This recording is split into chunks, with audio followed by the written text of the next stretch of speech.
So how can the Kenyan government create jobs? So I'll start by putting some bullet points of how the government can create jobs, even though some of the projects have already been tried, but they've been plagued by politics. So the Kenyan government can create jobs by educating Kenyans by making primary and high school education a fundamental right for every Kenyan, fund research and development by making money available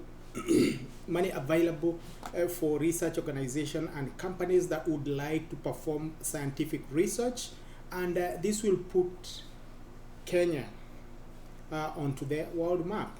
So they should also private, then split some of those large government parastatals like the Kenya Power and Lighting Company by selling the government-held shares to the public, but not to the international companies. So this will result in reduction in the cost of electricity, in which will lead to industrialization. Then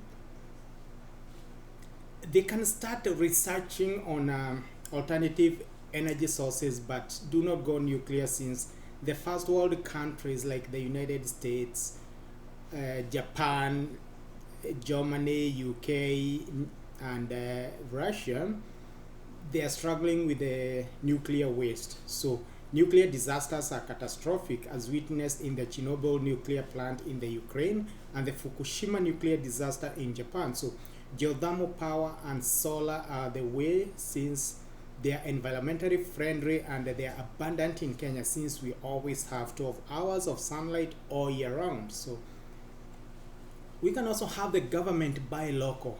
For example, award Mobius Motors contract to manufacture government cars, and that will create jobs such that other companies will pop up to manufacture car components for the manufacturer, hence creating so many jobs. And the military and the police should also award the contracts to the Kenyan Juakalis to armor their vehicles, and that will eventually make Kenya a beehive of activities. So on a side note, the Nyahururu Car Company, which manufacture tuk-tuks, should also get boost from the government by having the government buy their cars and use them to distribute mails and packages. You will not believe how much this will transform the economy. So in 1986, the then president, Daniel Arap Moi, gave the University of Nairobi a challenge to develop a Kenyan-made car.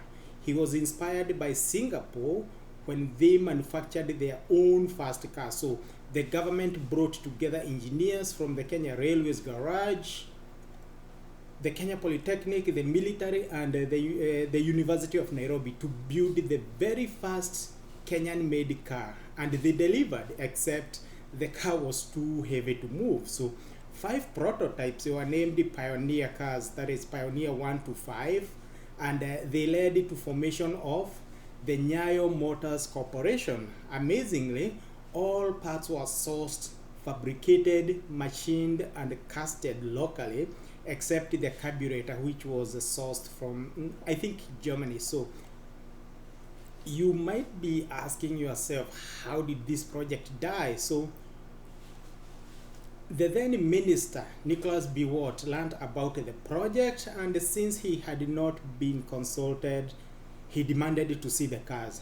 So he stated that the sedan that Moi was trying to have put in the Kenyan market was not what he would suggest. So he suggested the pickup version, which when they tried to start it while he was there, it could not start, and he was disappointed. So due to lack of funds, mass production was cancelled, and the Nyayo Motors Company later became Numerical Machining Complex, which is currently in Nairobi Industrial Area along the Workshop Road off Bunyara Road. So before 1995, if you passed KCSE in high school, the university education was catered for by the government. So you were provided with food, housing, and education at the cost of the government. And in, I think, 1992 or 1993, the students of Moi University Eldoret went on strike because there was not enough meat in their meals.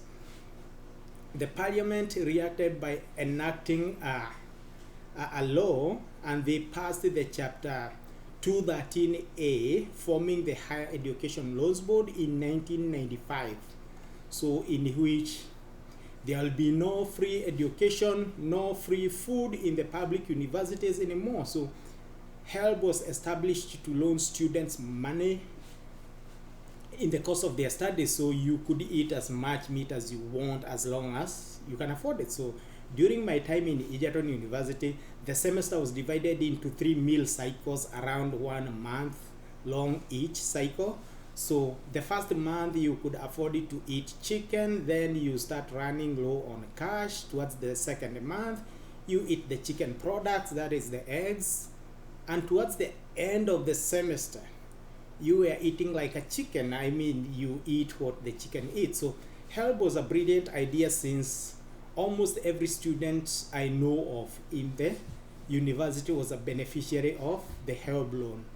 So it has since become hard to get a loan these days, since you will need a guarantor before you are awarded a loan. And as a result, most students have not been able to join the public universities. So they needed to take serious educating Kenyans, since with education, we are resilient enough to survive in any country on this planet. So the government should consider buying locally.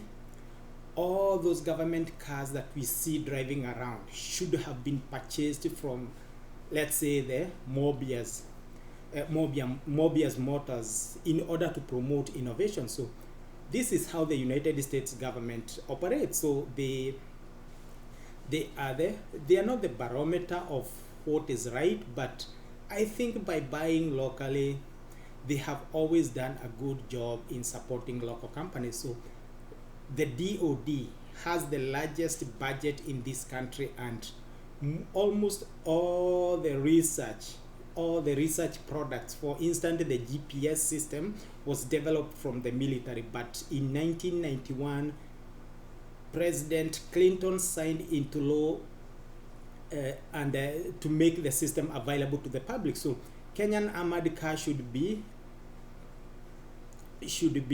produced by the Kenyan Juakalis, and the police car should also be sourced from the Kenyan local manufacturer. So if they start doing that, a lot of companies will pop up and provide a lot of jobs. That is how you transform the economy from agriculture to industrialization. So I have seen a couple videos stating that Uhuru and the Kenyatta family also own so many planes in the Kenya Airways on top of all other property they own. My view is they have invested in Kenya since and hence they have been creating jobs in the country. So their Brookside company have employed some people you probably know. So I would applaud them for having invested in the Kenyan people.